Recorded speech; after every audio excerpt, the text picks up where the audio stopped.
नमस्कार दोस्तों। मेरे को बहुत सारे मैसेजेस आ रहे हैं बेसिकली कि लोग ऐसा कह रहे हैं कि उनका इंटरव्यू हो गया है, उनको वो बेसिकली शॉर्टलिस्ट हो गए हैं बट एचआर की तरफ से कोई भी रिस्पांस नहीं आ रहा है और ऑफर लेटर उनको नहीं मिल रहा है बेसिकली। सो ये बहुत ज़्यादा मेरे को मैसेज आ रहे हैं। तो इसके ऊपर आज बात करूंगा, कुछ ऐसी गलतियां हैं जो आप में से मैक्सिमम लोग कर रहे हो, उसके ऊपर बात करूंगा और साथ ही साथ इसका सोल्यूशन क्या होना चाहिए इसके ऊपर बात करूंगा। तो वीडियो बहुत इंटरेस्टिंग होने वाली, लास्ट तक बने रहना। सबसे पहले उस गलती की बात करूंगा जो आप में से ज़्यादातर लोग कर रहे हैं बेसिकली।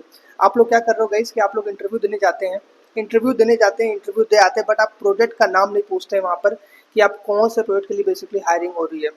आज के टाइम में जो लोग हैं बेसिकली वो बहुत ज़्यादा हो चुके हैं, कैंडिडेट्स बहुत ज़्यादा हो चुके हैं, 500 600। आप लोग खुद इंटरव्यू देने गए, आपको पता है कितने कैंडिडेट्स आते हैं, राइट।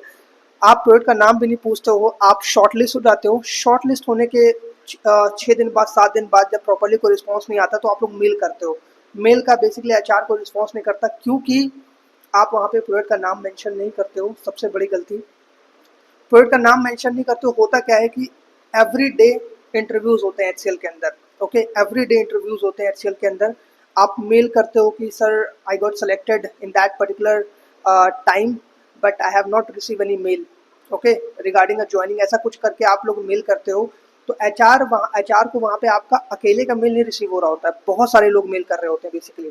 तो वो उस समय पर कंफ्यूज जाता है कि कौन से प्रोजेक्ट की बेसिकली बात कर रहे हैं। उस प्रोजेक्ट के बारे में उसको पता नहीं होता, इस वजह से वो प्रॉपरली रिस्पांस आपको नहीं कर पाता है। इसी वजह से आप लोगों को, मैक्सिमम लोगों को रिस्पांस नहीं मिल पाता है क्योंकि वो कंफ्यूज जाता है वहाँ पे कि आप किस प्रोजेक्ट की बेसिकली बात कर रहे हो। सबसे पहली चीज़ तो आपको पता होना चाहिए कि आप कौन से प्रोजेक्ट के लिए बेसिकली हायर हो रहे हो, तो ये हमेशा कंफर्म कर लो। अगर आपने कंफर्म नहीं किया है तो कुछ भी करके वो पता लगाओ कि आपको कौन से प्रोजेक्ट के लिए बेसिकली आपकी हायरिंग हुई थी, ओके। इससे होगा क्या, जब आप प्रोजेक्ट का नाम मेंशन करोगे तो जैसे ही वो मेल एचआर को रिसीव होगी तो उसको पता चल जाएगा कि हाँ, इस प्रोजेक्ट के लिए ये हायरिंग हो रही थी और ये अपडेट आई थी कि इन कैंडिडेट्स को बेसिकली हायर करना है।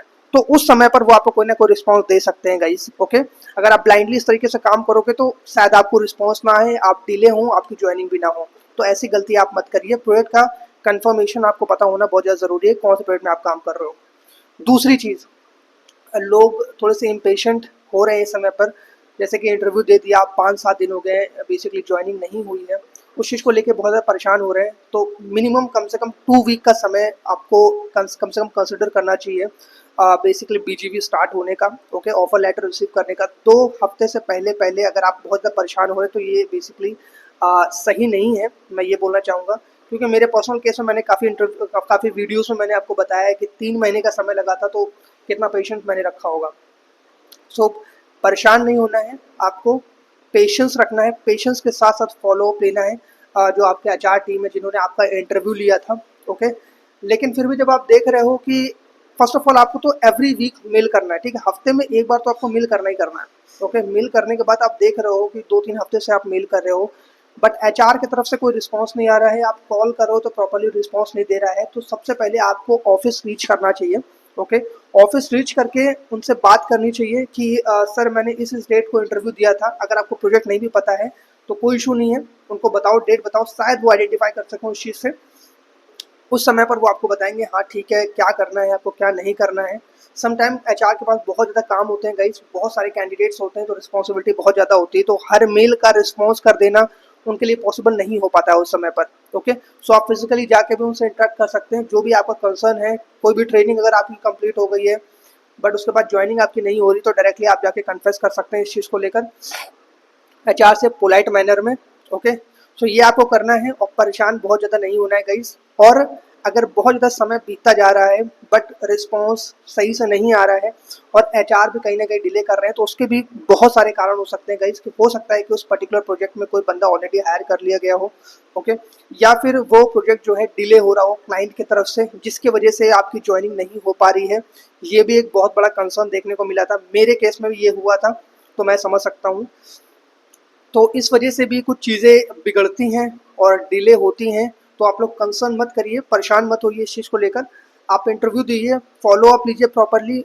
मैक्सिमम 1 से 2 महीने का बेसिकली आप टाइम ड्यूरेशन लीजिए, लेकिन आप साथ ही साथ अदर ऑर्गेनाइजेशन में भी इंटरव्यू देते रहिए, ओके। बिकॉज कुछ भी आज के टाइम में परफेक्ट नहीं है, बहुत सारे ऐसे भी लोग हैं जिनका इंटरव्यूज हुआ, सब कुछ शॉर्ट लिस्ट हुए बट वो ज्वाइन नहीं हो पाए, ओके। ऐसा भी मैंने देखा है, लेकिन मैक्सिमम केस में ऐसा नहीं होता है। मैक्सिमम केस में अगर आप शॉर्टलिस्ट हुए हो, आपका बीजीबी क्लियर हो गया है, तो आप बेसिकली सिलेक्ट हो जाते हो, ऐसा कुछ नहीं है। लेकिन कुछ कुछ केसेस में ऐसा भी देखा गया है कि सब कुछ क्लियर होने के बाद भी वो लोग ज्वाइन नहीं कर पाते हैं, क्योंकि प्रोजेक्ट का डिले बहुत ज़्यादा होता है। सो कुछ इस तरीके से आपको करना है काम, प्रॉपर्ली मेल करना है।